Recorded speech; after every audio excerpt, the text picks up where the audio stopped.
एहतियात की जरूरत है। ऐसी जल्दबाजी क्यों मलिका?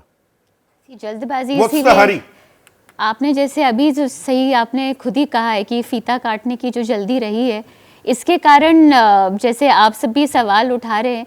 मैं आपको बता दूं कि चारधाम परियोजना एक ऐसी परियोजना है संदीप जी, जिसमें एक इन्वायरमेंट इम्पैक्ट असेसमेंट जो होता है, जिसमें हम पर्यावरण का जो असेसमेंट करते हैं प्रोजेक्ट स्टार्ट करने से पहले, ये एक मानक है जो सेट है, जो होना होता है हमारे देश के नियम के हिसाब से। अगर कोई भी सड़क आपकी 100 किलोमीटर से ज़्यादा अगर आप वाइडन कर रहे हैं तो आपको EIA कराना पड़ेगा। पर ये एक चारधाम परियोजना है जहाँ पे 900 किलोमीटर की सड़क चौड़ी हो रही है, पर कोई EIA नहीं किया गया है, कोई इन्वायरमेंट इम्पैक्ट असेसमेंट नहीं किया गया है। आप सोचेंगे कैसे पर असर क्या होगा, हम जानते ही नहीं और करने चल पड़े। बिल्कुल नहीं, क्यों बिल्कुल भी असेसमेंट नहीं किया गया। और इसको करने के लिए 900 किलोमीटर की परियोजना को 53 छोटे छोटे भागों में बांटा गया और हर एक भाग जो था वो 100 किलोमीटर से कम रखा गया ताकि EIA बाईपास हो सके। पहली चीज तो environment impact assessment was negated. आज जो हो रहा है ये हमने खुद इसको न्योता दिया है। अगर आज कोई इसको प्राकृतिक आपदा कहेगा तो ये क्रिमिनल नेग्लिजेंसी है, जैसे कि हेमंत जी भी कह रहे हैं। दूसरी बात आती है, अब हम जाते हैं 2013 में।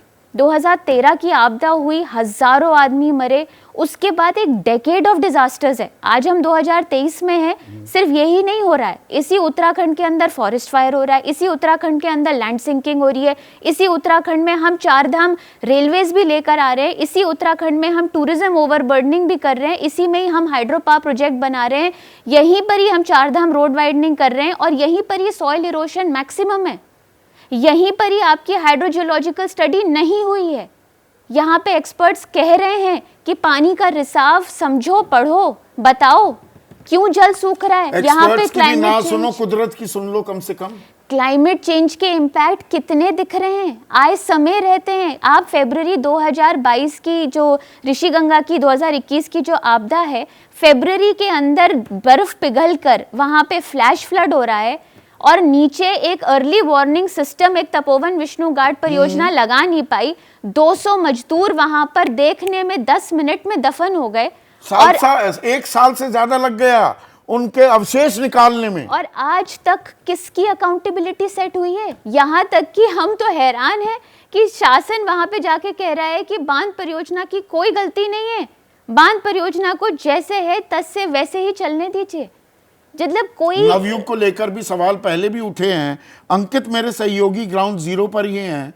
अंकित, देखिए, देश सबसे पहले तो ये जानना चाहता है, ये अब 6 प्रोंग्ड अप्रोच चल रही है बाहर निकालने की, 4-5 दिन की अब टाइमलाइन फिर दी जा रही है। आपने तो वहाँ आंखों देखी, आपने आंखों देखी, क्या कुछ देखा है?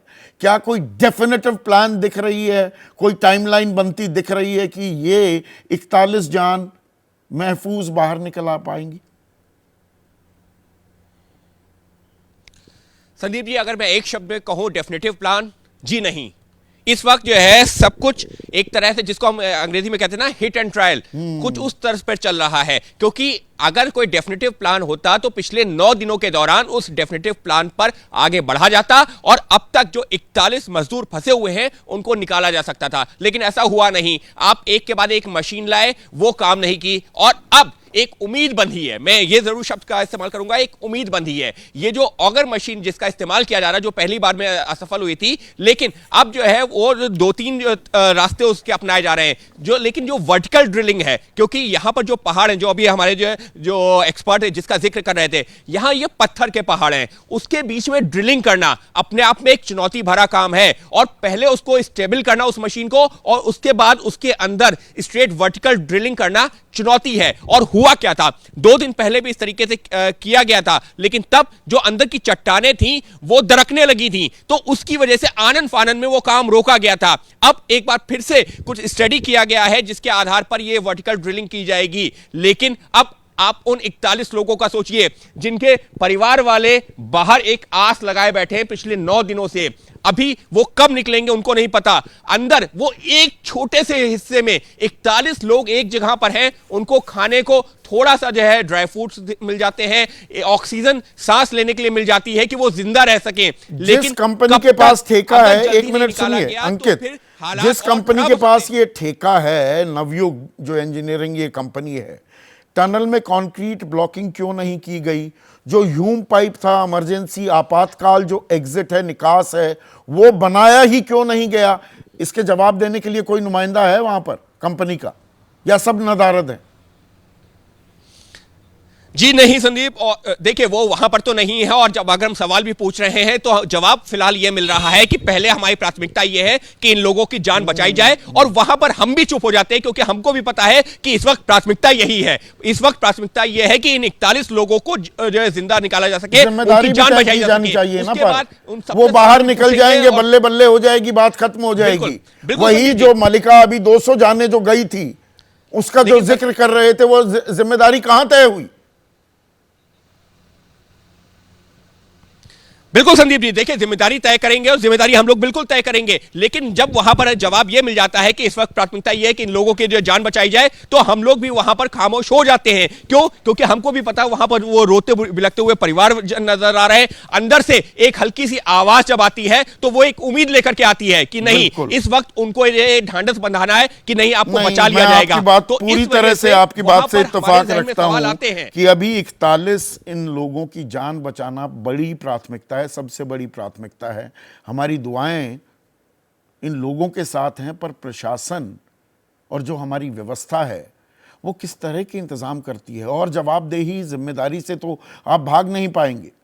यहाँ पर थाम लुआंग गुफा बचाव जो 2018 जनरल बंसल जिसका जिक्र कर रहे थे, 17 दिन बाद भी वो फुटबॉल टीम और कोच बाहर निकल पाए थे। रेसेंडिंग गुफा बचाव हुआ था 2014 में जर्मनी में, 11 दिन बाद 700 लोग फंस गए थे। तो लोगों को तो हम निकाल लेंगे, कुदरत के साथ खिलवाड़ रखेंगे क्या? पहाड़ों को भी बचा पाएंगे क्या? क्या हम अपने गिरेबान में झांकने को तैयार हैं? कुदरत की नहीं सुन रहे, क्या अपने विशेषज्ञों की भी सुनेंगे? कुछ सवाल सीधे व्यवस्था से पूछ रहा हूं। जैसे ही घड़ी का काटा दोपहर 2:30 पे आए, बबीता जी का दिल सास बहू साजिश के लिए मचल जाए। और ये है इनकी बहू, पूरे दिन ऑफिस की टेंशन हो जाए गॉन जब ये करें अपना फेवरेट शो फ्री टाइम पे ऑन। इनकी तरह आप भी देखें अपना फेवरेट शो अपने टाइम पर और डाउनलोड कीजिए एबीपी लाइव ऐप अपने स्मार्ट टीवी पर।